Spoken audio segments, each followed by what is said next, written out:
It's another day, another short video. So yeah, can you really believe?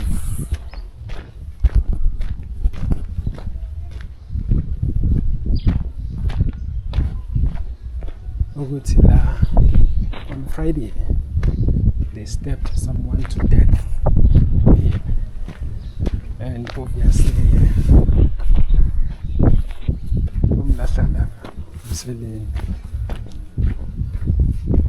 and ngihamba la daily. Even on Friday I walked here around 9 p.m. So the guy was found on Saturday morning. So 9 p.m. I was walking here. It just shows you how short, life is, and how unpredictable life is. It could have been me. Just here. They found the guy stabbed to death. So I'm assuming it happened at night, and I walked here around 9 p.m.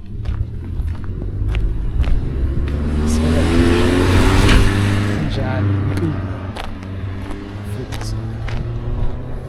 injani impilo.